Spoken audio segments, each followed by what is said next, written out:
Alright, so back here on the 1978 Toyota pickup. So I did a quick video last time on just a little update. Um, and so the engine that I had is gone. And so I got that sent back. Yeah, it had bad compression on 3 cylinders, and then the leak down on one of the cylinders was just terrible. And so I got that sent back. I had the company that I ordered it from, they had another engine available, and they recorded the compression and leak down numbers for that one. And those look really great. I mean, the compression was like 190, and the leak down numbers were like 10%. So, hopefully that one will come back, get delivered here next week. And so that's sort of a good piece of the puzzle that I'd like to get here. Then I also ordered a suspension system for the car just like an hour ago. And so that's another big piece of the puzzle. I'm not going to try to get 50-year-old parts for a not very popular vehicle. I know a lot of folks off-road these and lift them and do all kinds of swaps with Ranger parts and all sorts of things, but I want a street truck and I don't want it bagged. I prefer coilovers and sway bars to bags, and so ordered up just a standard hot rod Mustang 2 kit with coilovers and sway bar and brakes and all of the accoutrements. And so that's going to take some work to get in. In between the frame rails on this is super narrow. It's just 21 inches. And then the track width is 52. And, those kits are meant for, internal frame width that's more like 26 and a track width that's more like 56. And so I think what I'll probably end up having is the track width is going to increase a little bit, but I measured the outer edge of these tires right now, and they're all the way at 63. And the reason for that is they're a 7-inch wheel, and there's 0 offset. And so the hub is right in the middle, and that's pushing, like 3 or 4 inches of wheel and tire to the outside. And so what I think I'll end up having to do is, after I get it all, in place and everything, the wheel and tire combination I put on here, I'll likely have to go with like a super high offset and get the hub way out in the front, and then be able to try to get as much as the wheel and tire inboard over the top of the calipers. You see over here, the caliper and rotor and spindle and everything is flush with the back end of the wheel, and I'll have to get a wheel and tire combination that moves it inboard quite a lot. I talked to the folks, if I go with like a 17 or something, it should have plenty of room to clear the rotors and calipers and arms and all that other crap on the inside. So that'll be a whole thing to figure out after I get the suspension squared away. So I ordered that. It'll be like 3 weeks or so before I'll be able to get my hands on it. And so, I'm going to leave all this totally bolted up so I have all the measurements, know exactly where everything's supposed to be, where the spindles and everything are supposed to come out in order to get the wheel centered in the wheel well. And so, I'm going to leave everything exactly the way that it is for now, just so I don't accidentally, move crap and then not know and have to put it all back together in order to get the new suspension in the correct location. So, a good piece of the puzzle there between the engine and the suspension. I ordered a rear 4-bar kit as well, meant for a Ford 9-inch, and so I'll probably see if I can go junkyard shopping or Craigslist or some shit in order to find a rear end to put in this. And so, yeah, big purchases and things coming along, which is cool. Cab is getting to the point to where I don't have a whole lot of work left on it. This poor thing was so beat up and rusted and mangled that it has been like 10 times as much work as I thought it was. And so now, like, when you take a step back and look at it, every single corner has been replaced, which is crazy. Like, every bracket, every corner of it. So this has been so much more work than I thought it was going to be. But getting, to the point to where I don't have a whole lot more work left on the cab. I got it spun upside down like this, and I removed all the undercoating. I went through in typical fashion. I went through like every tool I had in my toolkit. So I used wire brush. This goes pretty fast. It stinks to high hell and makes dust everywhere, so it's terrible to do, but it's pretty quick. You got to wear the respirator and mask and all kinds of crap in order to get that working. And it gets into angles pretty good too, so it gets into corners and everything. So that works okay. The air chisel with the rounded off chisel on it, and then lowering the PSI a little bit, so not running like super high, like 90 PSI, running more like 50, seemed to shake it off really well. This seemed to be like the best tool for the job. And then, in some of these like weird crevices like this, to be able to get this in those weird crevices seemed to work really well. So I think this was probably the best tool. But I had also used my oscillating tool. You can buy scraper blades for an oscillating tool, and that worked pretty good too. Doesn't do quite as much damage to the metal as the air chisel does. But since this is the under part of the cab, it's going to get blasted, primed, painted, undercoated. No one will ever see it. The little dents, dings, and whatever from the air chisel, I don't care. And no, it's totally fine that there's little dents and dings from the air chisel. I think the speed of the air chisel is worth that little bit of damage that it does to the underside of the car. So that seemed to be the best tool. I still ended up using the wire wheel for some of the stuff, and then I just used some carb clean and wiped it down. So it's still hideous, but as far as like all of the undercoating, that's all gone, which is cool. So at this point, the next things that I have to do is to finish weld. That was just too hard to get up under here when it was on top of the table. I just had very minimal access around here, and so these brackets that I got on each of the corners, it's just going to be way easier to weld it when it's laid up like this. So kind of tack welded and hammered down the floor in order to get that sort of flush on everything. In this one little spot, I wasn't able to totally get the floor to lay flush with the bracket, so I made a little patch to go inside of there. The goal is that I can seam weld all the way around here, and then I'll seam seal everything.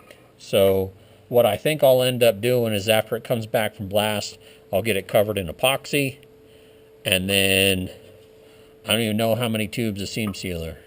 All of them, I guess. And all this stuff all along here, I mean, it's going to be ridiculous, the amount of seam sealer that I'm going to have on this car. But that's the reason why it had issues in the past. So the reason why all this crap rusted out is that these are just spot welded, and they did not have seam sealer up in here. Like this little bit of undercoating you see here was just sprayed on, and these little edges that are up in here, there was no seam sealer on that. And so the undercoating did a pretty good job on the flat surfaces, but any of these surfaces here, that's the reason why that all rotted out. And so I'll end up using every tube of seam sealer I can find and cover everything, all of my welds, will get covered. All of these, seams is what seam sealer's for, will get covered. So there's still some work left to do on this. It's not like it's totally done, but I can finally see the light at the end of the tunnel, which is cool. And so this is looking real good. I'm going to get to finish welding this bracket over here. I already did the bracket on the other side, so I already finished welded all the way around that one. And then, I'll have to get up on my stepping stool in order to get to those brackets there. And so, yeah, I mean, like I said, this thing's come a long way. You can see, like, just by looking at it up underneath, all the rocker stuff, corners, there, all the way at the top, front supports. I mean, it's crazy. Like the number of panels, the number of patches all over this thing is just, now that I take a step back and look at it when it's upside down, it's just crazy. Like I don't know what I was thinking. Like, I should have definitely spent like an extra $1,000 and got one that was in a better condition. But, keep this thing alive. So, all right, well, I'll get to welding this little bit here. So, here we go.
Alright, so got all that welded around the outside. I gotta get on the inside as well.